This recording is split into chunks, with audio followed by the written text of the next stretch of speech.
है पंडित जी।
पत्नी नहीं होती है, कहती है कि भाई आप हमारा 7 वचन मानिएगा तब मैं बाएं तरफ जाऊंगी।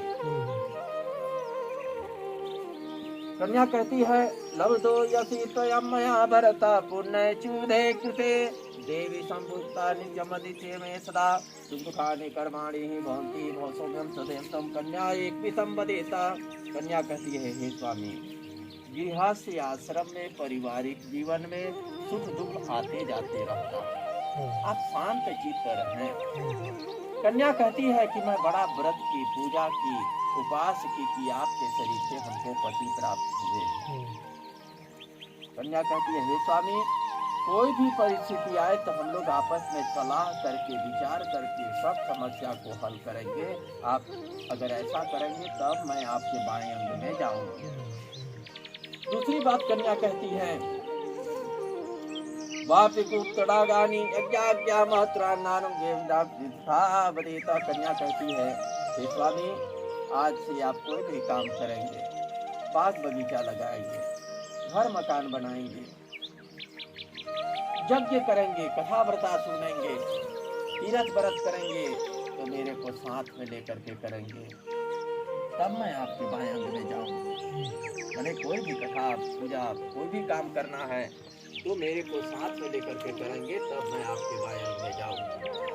तीसरी बात कन्या कहती है व्रतोद्या प्रदानानि स्त्रीणां भाव स्वभाव जा कित्यभंगो मेरा स्त्री तथा बदेता।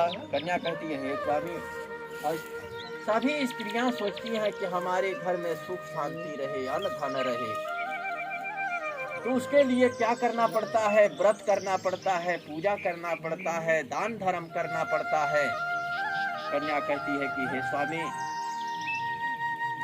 अगर आप मेरा सहयोग करेंगे व्रत करने में, पूजा करने में, दान करने में, तीर्थ व्रत करने में साथ देंगे, तब मैं आपके बाएं अंग में जाऊंगी।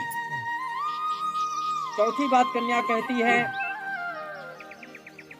स्वकर्मणार्जितम वित्तम पशुदानं धनार्जितम सर्वनियत मह्यम चत्वार तथा वदेता। कन्या कहती है हे स्वामी, पारिवारिक जीवन में धन की बड़ी आवश्यकता होती है, इसलिए आपको धन कमाना पड़ेगा, कमा करके कुछ देना पड़ेगा हमको, और उसमें बचा करके हम लोग रखेंगे जिससे कि अपना भविष्य में सुधारेंगे। मैंने कन्या कहती है कि आप कमाएंगे कुछ कमा के ला करके देंगे, तब मैं आपके बाएं अंग में जाऊंगी, तब तो मैं घर गृहस्थी चलाऊंगी, इसलिए आपको कमाना पड़ेगा। पांचवी बात कन्या कहती है गजास्वादि पशुनाम चाहे उपादे कारणम ना पीछण संबदेता। कन्या कहती है कि आज से आपके घर में जो भी गाय है, भैंस है, माल है, मवेशी है, जगह है, जमीन है, कोई भी चीज आप बिना मेरे सलाह से, बिना पूछे, मेरे को बिना विश्वास में लिए आप बेच नहीं सकते हैं। बहुत जरूरी है बेचना तो मेरे से चर्चा कर लीजिए, मेरे को बताइए कैसे कर रहे हैं, तब अगर सलाह लेंगे तब मैं आपके बाएं अंग में जाऊंगी। छठी बात कन्या कहती है भूषणानि विचित्राणि रत्नधातुमयानि च कन्या सदा देता। कन्या कहती है कि आप समय समय पर हमको वस्त्र ला करके देंगे, गहना जेवर ला करके देंगे, खाने पीने की वस्तु ला करके देंगे, तो देने के बाद बार बार मत कहिएगा कि मैं तुमको इतने का कपड़ा ला दिया, इतना का गहना बनवा दिया, इतना दवा करा दिया। कन्या कहती है कि आज से मेरी जो कुछ भी आवश्यकता है सब आपको पूरा करना पड़ेगा, तब मैं आपके बाएं अंग में जाऊंगी। सातवीं बात कन्या कहती है, गीतवादित मांगल्यम च बंधुनां गृहे सदा अनाहूतय गमिष्यामि तदामृतालेत। कन्या कहती है कि हे स्वामी, जिस माता पिता के घर में मैं जन्म से लेकर के इतने वर्षों तक रही, उस माता पिता के घर शादी होगा, विवाह होगा, कथा होगा, वो लोग मेरे को लेने आएंगे तो जाने देंगे, तब मैं आपके बाएंगे में जाऊंगी। ये 7 वचन कन्या वर से कहती है, और इस वचन को सदैव याद रखना चाहिए।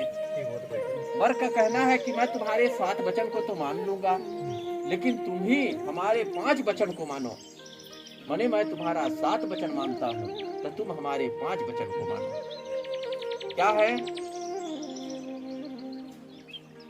किणा शरीर, वर कहता है, किणा शरीर संस्कार समाजो स्वदर्शनम हास्यम प्रगेयानम त्यजेत तपोसित भर्तिकाः। वर का कहना है कि जब मैं घर पर न रहूं तो ऐसा कोई पहनावा ओढ़ावा मत करना, वैसा कोई चाल चलन व्यवहार मत करना कि जिससे हमारे परिवार का, हमारे समाज का या हमारा अपमान हो। माने आज से तुम हमारे प्रतिष्ठा को बनाने का प्रयास करना, कोई भी बात रहे तो सलाह से चर्चा करना। दूसरी बात वर का कहना है, विष्णु वैश्य वानर साक्षी ब्राह्मण ज्ञाति बांधवा पंचधुवालुक्रम साक्षी ममागता। वर का कहना है कि हमारा ब्रह्म विवाह हुआ है। ब्रह्म विवाह किसको कहते हैं? जो ब्राह्मण को बैठा करके कराया जाता है, जैसे हम बैठे हैं, ये ब्रह्म विवाह है। कहता है कि ब्राह्मण की उपस्थिति में माता पिता भाई बंधु रिश्तेदार सबकी सहमति से ये पाणी ग्रहण संस्कार हुआ है। और शुभ लग्न की साक्षी में, रोज शादी नहीं होता है, जब शुभ लगन आता है तब होता है। इसकी साक्षी में आज से तुम हमारी पत्नी बनो। पत्नी का मतलब सहधर्मणी बनो, सहधर्मणी का मतलब साथ में चलो। तीसरी बात वर का कहना है, तौ चित्तम मम चित्ते वाचा वाचम लोपेता व्रते में श्रद्धा दे अभ्युदे स्वरानने। वर का कहना है, तुम्हारा मन मेरे मन के अनुसार, मेरा मन तुम्हारे मन के अनुसार, तुम्हारा दुख मेरा दुख है, मेरा दुख तुम्हारा दुख है, इस भाव से तुमको चलना पड़ेगा। क्योंकि पति पत्नी क्या है ना, एक साइकिल है तो दोनों चक्का जब बढ़िया चलेगा तब ना आगे बढ़ेंगे। उसी प्रकार से पति पत्नी 2 पहिया होते हैं, दोनों एक सलाह से एक विचार से चलते हैं तो उस घर में लक्ष्मी का वास होता है, उस घर में सुख शांति आती है, उस घर में तीरथ व्रत होता है। चौथी बात वर का कहना है, मम तुष्टिभ्यम कर्तव्यम बंधुनम भक्ति माद्रात ममाज्ञा परिपाले से प्रतिवत प्रायणे। बने चौथी बात वर कहता है कि धरती पर स्त्री का एक ही पति होता है, जो इसका पालन करती है उसको पतिव्रता कहा जाता है। तो कहे कि तुम्हें पतिव्रत धर्म का पालन करना पड़ेगा और मेरे माता पिता, हमारे अतिथि, हमारे पूजनीय लोगों का सम्मान करना पड़ेगा। 5वीं बात वर का कहना है, अंतिम वचन क्या है? अरण्ये मदिरा पाने राजद्वारे तथे बचा पिता गृहं न जातव्यं वरमांगे वरांगना। मूल वचन है वर का कहना, जंगल में अकेले मत जाना, जंगल में अकेले नहीं जाना है। अरण्य मदिरा पाने, और जहाँ पर शराबी लोग हों, जुआड़ी लोग हों, बदमाश प्रवृत्ति के लोग हों, वहां पर अकेले नहीं जाना है। अरण्य मदिरा पाने राजद्वारे तथे बचा, यहाँ तक कि राजा के दरवाजा पर कोट कचहरी में अकेले नहीं जाना है। अरण्य मदिरा पाने राजद्वारे तथे बचा पिता गृहं न जातव्यं वरमांगे वरांगना। वर का कहना है कि यहाँ तक कि तुम्हें अगर अपने पिताजी के घर भी जाना है तो मेरे से पूछ करके, मेरे से सलाह करके जाओ। वर का ये 5वां वचन कन्या स्वीकार करती है। इन वचनों को जो याद रखता है उसके घर में सुख का निधान होता है। जिस घर में सुख का निधान होता है उस घर में धर्म का वास होता है। धर्म का वास होता है, दान धर्म होता है, कथा पुराण होता है और उससे पूर्वज भी तर जाते हैं। इसलिए सब पूर्वज चाहते हैं कि हमारी वंश परंपरा बनी रहे, बढ़ती होती रहे। मंगलम भगवान विष्णु, मंगलम गरुड़ध्वज, मंगलम पुंडरीकाक्ष, मंगलाय तनो हरि। बोलिए राजा रामचंद्र भगवान की।